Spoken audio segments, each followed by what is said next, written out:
Hello everyone. आप सब कैसे हैं? मैं उम्मीद करता हूं कि बहुत अच्छे होंगे और अपनी पढ़ाई को बहुत अच्छे से कर रहे होंगे। मैं Akash Kumar वडाना ICT virtual classroom में आपका बहुत बहुत स्वागत करता हूं मेरे प्यारे बच्चों। जैसा आपको पता है 9th क्लास है और बच्चों इस 9th क्लास के अंतर्गत आप मान लिए इस सेशन का ये हम लोग आखिरी चैप्टर है। बेसिकली ये देखिए अर्थव्यवस्था का तो पहला चैप्टर है। बुक को हम लोग बहुत बार आपका पढ़ चुके हैं, अब ये रिविजन के दौर में है और आपका मंडे से क्या होगा, हमारा नया सेशन आपका शुरू हो जाएगा, नया सत्र शुरू होगा। क्लियर है? 23-24 को तो हमारा जो भी आपका नया सिलेबस शुरू होगा वो आपका मंडे से होगा। तो सभी बच्चे आप अच्छे से आइए, अपनी प्रिपरेशन पूरी रखिए और सारे कंटिन्यू जो है वो आपको मंडे से अपनी क्लास करनी है, क्योंकि मंडे का नया सेशन है। इस वर्ष का जो आपका नूतन वर्ष है 2000 आपका क्लियर है 24 का, उसको आपको ध्यान रखना है। तो ये आपको ध्यान रखना है कि नूतन वर्ष 2024-25 के लिए हम लोग आपका मंडे से जो है, यानी कि जो मंडे से हम लोग अपना नया सेशन शुरू करेंगे और उसी हिसाब से हमारे सारे कोर्सेज, हमारी क्लासेस अपने कंटिन्यू होंगी, ताकि आप 25 में जब भी एग्जाम प्रिपेयरिंग देंगे या आप 10th में जब एंटर करेंगे तो आपको ये सारा चीज आपको बहुत अच्छे से रहे। क्लियर है? जैसे आप पढ़ चुके हैं पालमपुर में गांव की कहानी को हम देख रहे थे, आर्थिक गतिविधि से संबंधित आपका टॉपिक था। कौन कौन सी चीजें, कौन कौन सी एक्टिविटी आपके यहाँ हो रही हैं, इन सभी पर हम लोग इस चैप्टर में मूलभूत चीजों पर अपना विचार कर रहे थे, गौर कर रहे थे और इनको आपका देख रहे थे। और उत्पादन संगठन पर हम लोग आपका बात कर रहे थे, खेती को देखा, कैसे उपज बढ़ाने वाले बीजों को देखा, सिंचाई पर कैसे निर्भरता है उसको देखा, अत्यधिक खाद बीज का प्रयोग करेंगे तो कैसे क्या समस्या हमारे सामने आ सकती है, इस पर हम लोगों ने आपका गौर करके आपका बात की थी।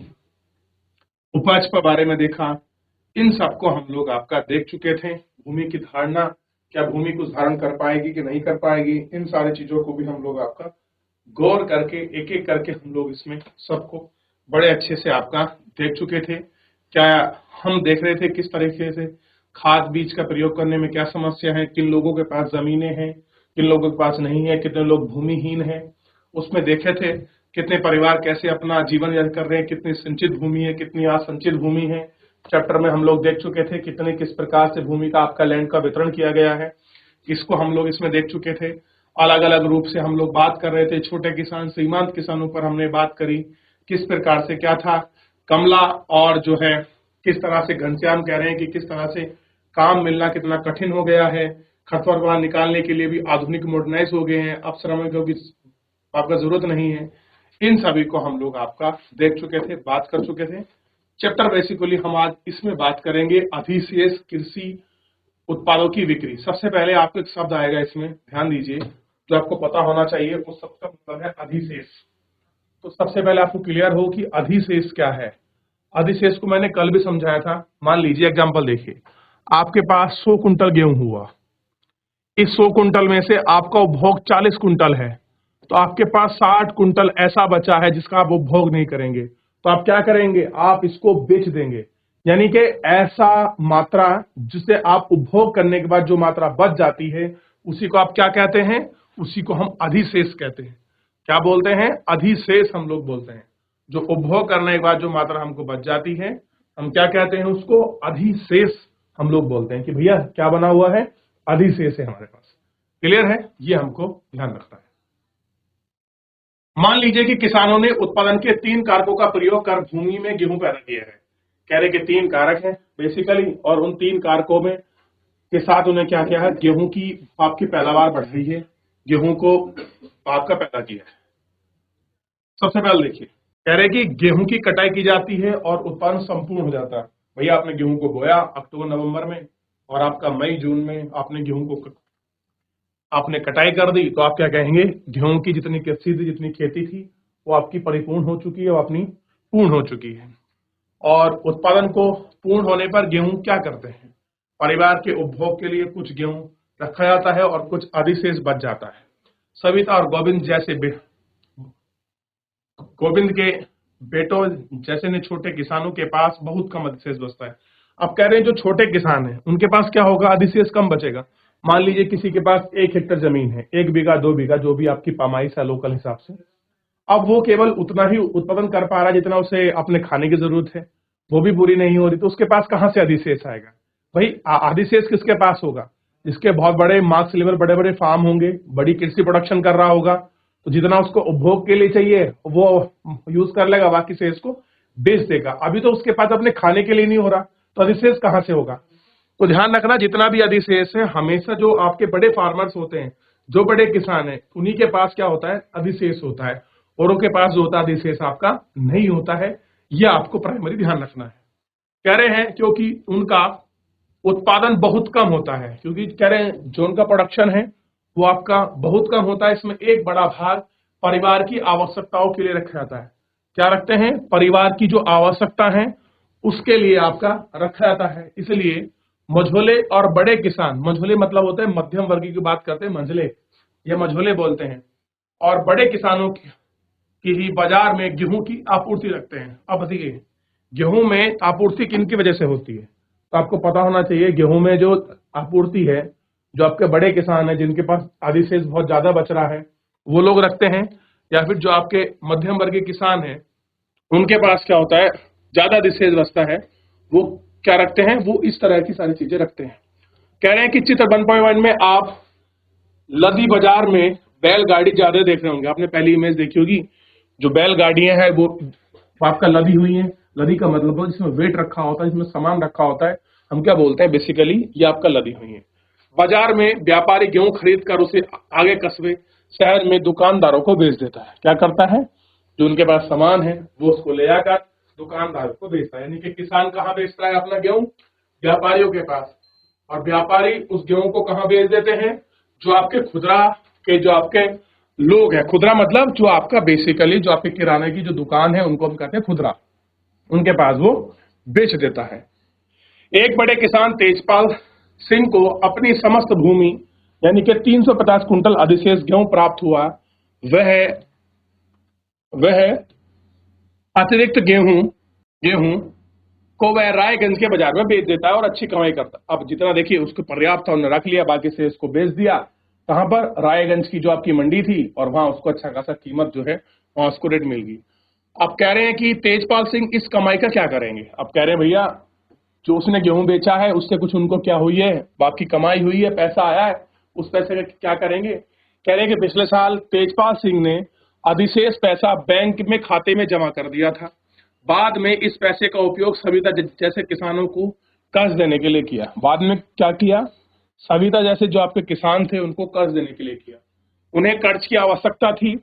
बचत का उपयोग अगले मौसम में खेती के लिए कार्यशील पूंजी की व्यवस्था करने की थी। और इस बार तेजपाल सिंह बचत के पैसों से एक और ट्रैक्टर खरीदने की योजना बना रहा।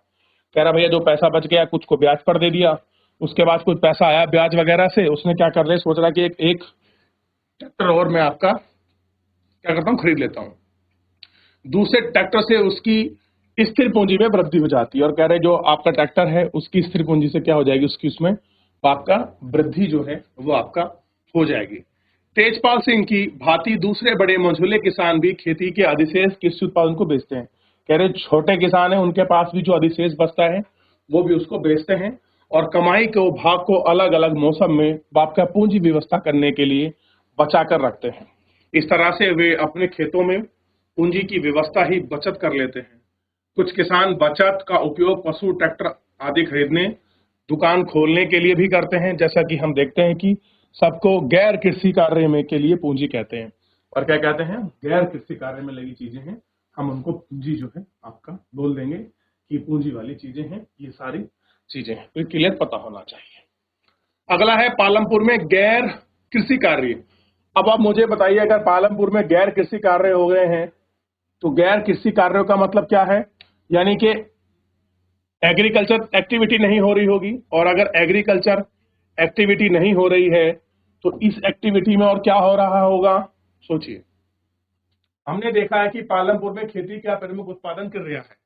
कह रहे पालमपुर में मेनली एक्टिविटी क्या है? एग्रीकल्चर वहां की प्राइमरी है, और हम कुछ गैर कृषि कार्य उत्पादन क्रियाओं के लिए भी विचार करेंगे। पालमपुर काम करने वाले में केवल 25% लोग ही कृषि कार्य के अतिरिक्त अन्य कार्य में लगे हैं। यानी कि 75% पॉपुलेशन कहाँ है आपका? कृषि में लगी है। और जिसमें बची से 25% पॉपुलेशन कहाँ है? जो अन्य क्षेत्र है, नॉन एग्रीकल्चर सेक्टर में आपका लगी हुई है। इसमें लगी है, नॉन एग्रीकल्चर सेक्टर में लगी हुई है। अब देखिए नॉन एग्रीकल्चर सेक्टर में कहां कहां लगी हुई है। जैसे कि सबसे पहले लिखा है उसने कहां लगी है, तो आप ध्यान देखिए, डेयरी अन्य प्रचलित क्रिया है, यानी कि डेयरी फार्मिंग कर रहे हैं। अब आप मुझे बताइए डेयरी फार्मिंग होती कैसे होगी भैया? सिंपल हिसाब है, डेयरी फार्मिंग के लिए कुछ भैंस गाय आपने इकट्ठी कर रखी होंगी, उनको घास बरसात की जरूरत होगी, खेत से आप चारा लाते होंगे, भैंस जो आपने गाय पाल रखी है, भैंस पाल रखी है, भैंसों को आप उन्हें खिलाते होंगे, सुबह शाम उनका दूध निकालते होंगे, दूध को आप ठंडा करके प्रिजर्व कर कर आप उसे घी दूध मक्खन दही जमाते होंगे, कुछ को बाजारों में बेच देते होंगे, कुछ पैकिंग करके बाहर भेज देते होंगे कस्बों में शहरों में, और उससे क्या मिलता होगा आपको? पैसा, यानी कि प्रॉफिट मिलता होगा। नजर दौड़ाइए, ऐसा ही कुछ इस पे लिखा हुआ है, क्लियर है? और आप जानते हैं उसे खिलाने के लिए क्या है, चई बाजरी ज्वार वगैरह लिखा हुआ है। कह रहे हैं कि पालमपुर के कई परिवारों ने डेयरी का एक प्रचलित क्रिया है। लोग अपनी भैंसों को कई तरह की घास, बरसात के मौसम में उगने वाली ज्वार बाजरा यानी चरी खिलाते हैं, दूध के निकट बड़े आपका रायगंज में बेच देते हैं। शाहपुर शहर के 2 व्यापारी रायगंज में दूध संग्रहण और शीतलन का कार्य खोला हुआ है। कैसे हैं इन दोनों ने इसका काम जो है आपका खोला हुआ है। अगर देखिए, पालमपुर में लघु स्तरीय बीज निर्माण का एक उदाहरण है। कह रहे कि इस समय पालमपुर में 50 से कम लोग भी निर्माण कार्य में लगे हैं। इसमें लगे हैं 50 से कम लोग आपका बी निर्माण जो कार्य है उसमें आपका लगे हुए हैं।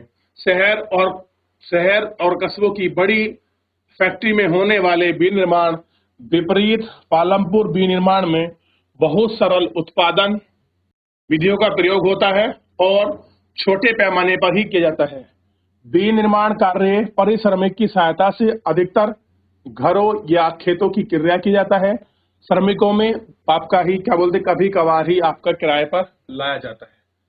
क्या होता है, कभी कभार ही जो है सारी चीजें आप किराए पर इनको लाई जाती है।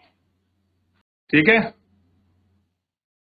अब देखिए 2 एग्जाम्पल इसमें दिए हैं। पहला एग्जाम्पल इसमें पढ़ते हैं कि स्टोरी को है मिश्रीलाल की कहानी। मिश्रीलाल गन्ना बाप के पेरने वाली मशीन खरीदता। पेरने वाली मतलब समझते हो, जो आप देखते हैं गर्मियों के दिनों में भी होती है, और वैसे भी जो इसमें गुड़ वगैरह बनता है, जहां से गन्ने को पेल कर आपका रस अलग करा जाता है, फिर गुड़ वगैरह बनाते हैं, उसकी बात कर रहा है कि प्राय की मशीन खरीदता है जो बिजली से चलती है और अपने खेतों में लगाया है। पहले गन्ने के पेलने का काम बैलों की मदद से किया जाता था। पहले कौन करते थे? बैल। अब लोग हाँ मशीन को पसंद करते हैं क्योंकि मिश्रीलाल दूसरे किसानों पर आपका गन्ना खरीद कर उससे गुड़ बनाता है। क्या करता है? दूसरे किसान से गुड़ खरीद, आप गन्ना खरीदता है, उससे गुड़ बनाता है, गुड़ को फिर शाहपुर के व्यापारी को बेचता है। इस प्रक्रिया में मिश्रलाल को थोड़ा लाभ कमा लेता है। क्या किया उसने? गन्ना खरीदा, उसको पेला, गुड़ बनाया, पैकिंग करी, व्यापारी को बेच दिया, यानी कि उसको प्रॉफिट कुछ कमा रहा है, उससे कुछ आपका लाभ कर रहा है। करीम ने गांव में एक कंप्यूटर आप केंद्र खोला है। हाल ही के वर्षों में कई विद्यार्थी शाहपुर शहर के कॉलेज की जाने लगे हैं, और करीम ने देखा हो कि गांव में कई क्षेत्र शहर कंप्यूटर परीक्षाओं पर जाते हैं। क्लियर है? गांव में 2 महिलाओं के पास कंप्यूटर प्रयोग की डिग्री है और उन्हें काम पर लगाने का निश्चय किया है। उन्हें कंप्यूटर गेहूं खरीदते हैं और आपका क्या है, घर के बाजार जो आपके बाजार है खुले में उनको आपका बेच देते हैं। कक्षाएं प्रारंभ होती हैं। हाई स्कूल के छात्रों ने पर्याप्त संख्या में इन कक्षा में अपना लिया है और कह रहे हैं क्या चीजें हैं, इनको आपका एक्सेप्ट जो है बात पर कर लिया है। ठीक है, अब बात कर रहे हैं आगे की। बात कर रहे हैं पालमपुर के दुकानदार। इसकी बात कर रहे हैं पालमपुर के दुकानदार। पालमपुर में ज्यादातर लोग व्यापारी हैं जो आपका वस्तु विनिमय नहीं करते। कैसे हैं? व्यापार है। वस्तु विनिमय का मतलब है वस्तु के वस्तु बदले बदले नहीं लेते, यानी कि दूध के बदले वो कुछ और सामान नहीं देते या गेहूं के बदले कुछ और नहीं देते, यानी कि बेसिकली वस्तु विनिमय आपका नहीं होता है। पालमपुर के व्यापारी वे दुकानदार हैं जो शहरों में थोक बाजारों पर कई प्रकार की वस्तुएं खरीदते हैं। कैसे हैं पालमपुर के जो आपके ट्रेडर हैं? दुकान पर थोक कीमतों पर कई प्रकार की वस्तुएं आपका खरीदते हैं। क्या करते हैं? जो वस्तु है उनको खरीदते हैं। गांव में छोटे जनरल स्टोर में चावल, गेहूं, तेल, बिस्कुट, साबुन, टूथपेस्ट, मेथी, मोमबत्ती, कॉपियां, पेंसिल, यहां तक भी कुछ आपके वहां कपड़े भी बेचते हैं। कुछ परिवार जिनके घर के पास बस स्टैंड निकट है, उन्हें अपने घर के एक भाग में छोटी दुकान खोल दी है और वे खाने की चीजों को बेचते हैं। क्या करते हैं? खाने की जो आपकी चीजें हैं उनको बेच देते हैं। अब देखिए, परिवहन तेजी से विकसित होता है और एक क्षेत्र, कह रहे हैं जो आपका ट्रांसपोर्ट है वो आपका तेजी से क्या हो रहा है और विकसित होता है। पालमपुर और रायगंज के बीच सड़क में कई प्रकार के वाहन चलते हैं। कह रहे भैया जो पालमपुर है और जो आपका रायगंज है, पालमपुर गांव है और रायगंज क्या है, एक छोटा कस्बा शहर है और वहां पर मंडी है। और कह रहे इसके बीच में आपकी सड़क है, ट्रांसपोर्ट चलते हैं, रिक्शे वाला चलता होगा, तांगे वाला, जीप, ट्रैक्टर, ट्रक, परंपरा गाड़ी और दूसरी गाड़ी वाले लोग हैं चलते हैं और परिवहन सेवा उपलब्ध है। यानी कि जो आपका ट्रांसपोर्टेशन है बेसिकली यहाँ वो उपलब्ध किया गया है। वे लोग जो आपका वस्तुओं को एक जगह से दूसरी जगह पहुंचाते हैं, इसके बदले में उन्हें पैसा मिलता है और कई गत वर्षों में परिवहन जुड़े लोगों की संख्या आपका बढ़ गई है और यहाँ लोग जो है आपका संख्या आपका बढ़ गई है। क्लियर है? ये थोड़ा सा आपको देखना होगा कि किस प्रकार ये सारी चीजें हो रही हैं। अब देखिए किशोर की कहानी को पढ़िए। किशोर एक क्या है, खेतीहार मजदूर है। कैसा है? खेतीहार श्रमिक है और अन्य ही श्रमिकों की भांति किशोर अपनी मजदूरी को अपने घर परिवार की आवश्यकताओं को पूरा करने में कठिन होता है। कह रहे जो बेचारा किशोर है, इसकी स्टोरी से पढ़कर लगता है कैसा है, खेतीहार मजदूर है। खेतीहार मजदूर का मतलब है जो लोग आपका कृषि कार्य में ही अपनी मजदूरी को ढूंढते हैं वो खेतीहार मजदूर है। और ऐसे अन्य श्रमिकों की भांति किशोर को अपनी मजदूरी पर ही परिवार की आवश्यकताओं को पूरा करने का कठिन कार्य है। और कुछ पहले किशोर ने बैंकों से कर्जा लिया है और यह सहकारी कार्यों के अंतर्गत है जिनमें भूमि और निर्धन परिवारों को सस्ते कर्ज दिए जा रहे हैं।